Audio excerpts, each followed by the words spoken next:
I met a pilot recently I thought was really cute. A male pilot. I know some of you are wondering. But I met this pilot, and my friend goes, be careful if you date this guy. She says, pilots are fuckboys. And I was shocked, because at the time I thought a fuckboy was literally a guy who fucks boys. I'm 35. I thought it was Gen Z slang for pedophile. And I've been using it. I've been like, we gotta get these fuckboys out of the Vatican. And the Senate. One time I wrote on X, or Twitter, whatever the pronoun is. Don't mean to dead name the app, you know. But I wrote on there, I don't care how good House of Cards is, Kevin Spacey's a fuckboy. Just got it all wrong, yeah. But then my friend was like, what do you mean? Because I was like, what do you mean pilots are pedophiles? And she's like, wait, what do you mean? And then she goes, no, cheaters. Pilots are cheaters. I never heard this before. I guess a lot of people think this. I was like, are you telling me every guy I ever dated was a pilot?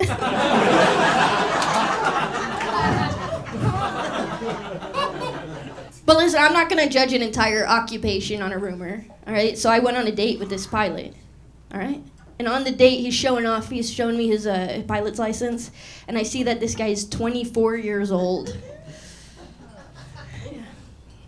Who's the fuckboy now? No, I'm kidding. No, that's too young. That's too young for... Yeah. If you are 24, that's great for you. That's too young for me, that's all I'm saying. I couldn't look at him the same. This guy, he went from I fly planes to here comes the plane. You know? He was mad too. He was like, I'm not that young. I'm this many.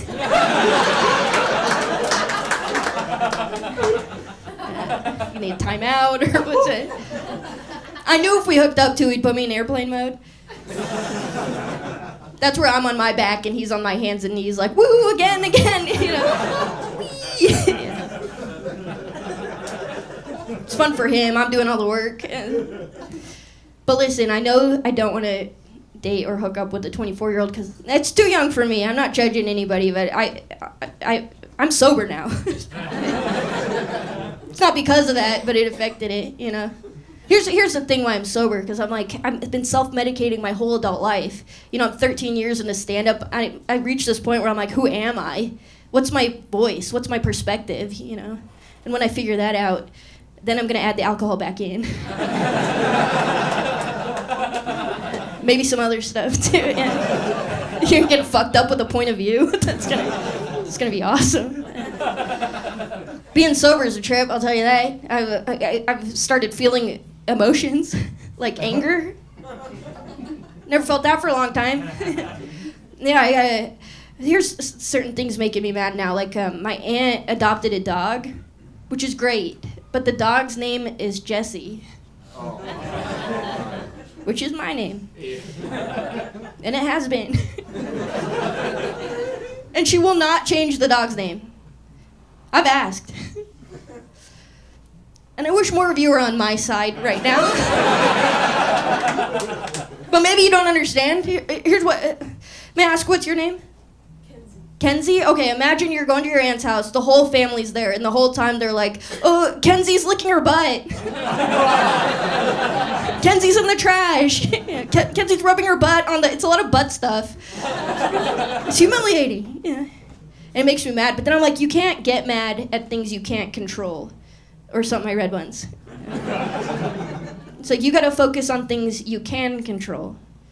And that's why I adopted a dog. And I named it Aunt Chris. And I beat the shit out of that dog.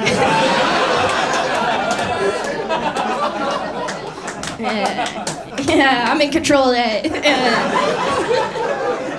Makes me feel big. All right. I'm so glad you laughed at that. I just hate someone in the audience like, I liked her until she beat that dog. It's a joke. Here's another thing pissing me off. I got an upstairs neighbor. I'm not talking about the Lord. I got a real guy up there. He's so loud. He walks with me. I'll tell you that. All day, all night, he walks with me. Yeah. That pisses me off, man. I got so mad, I finally went up there. He opened the door, too. I knocked on the door, he opened it. I go, hey, man, could you please just be quiet at night? And he said, I swear, he goes, no, I'm sorry. I'm mentally ill.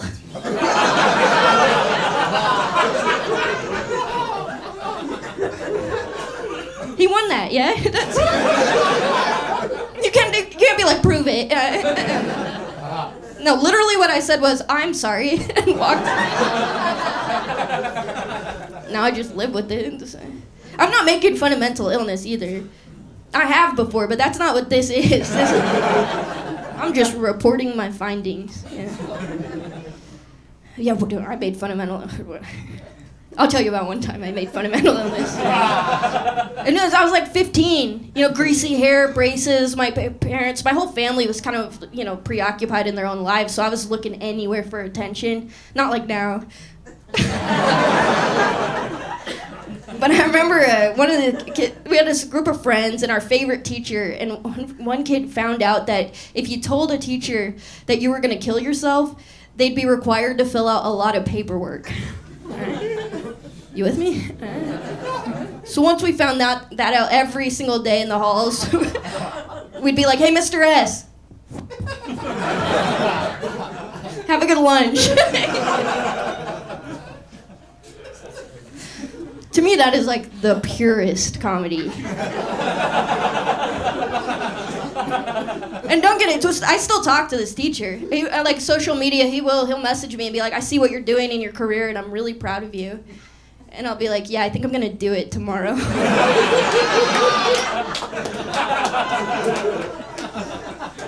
Just a fun thing for us,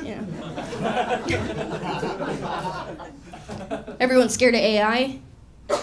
Artificial intelligence, if you're an idiot. I'll explain. I'm not scared of AI. It's in here, And I think AI is actually going to do so much good for humanity.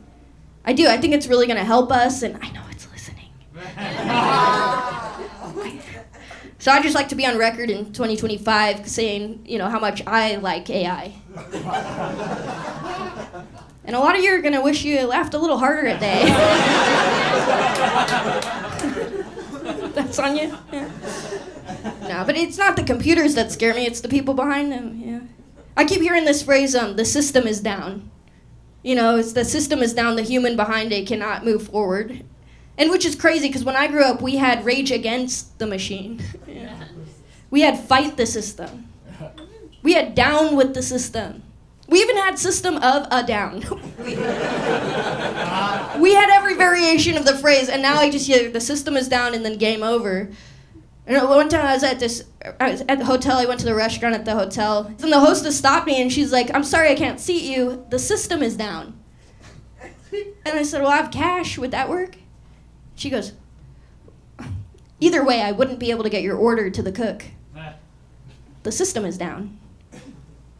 So I said, is there any way you could just tell the cook? And she says, yeah. Dude, I felt like Morpheus. I felt like I unplugged her from the Matrix. Do you understand? And I know I just met her, but she looked different after that. I was eating my breakfast like I did something with my day.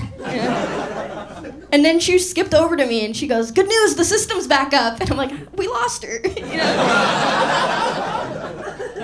It happens all the time. I'll tell you this before I get out of here. And the other day I'm at the dog park with Aunt Chris, and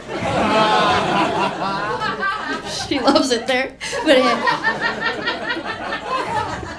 But I really wanted a cup of coffee, and the only thing around I mapped it was like a smoothie shop I'd never been to. So I go take a chance, and I get there. Hey, do you have coffee? The guy behind the counter says, no, we don't. We only have smoothies. But we do have a smoothie that has cold brew in it.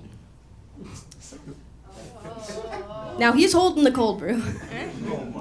So I say, that's great. Could I get a cup of that cold brew?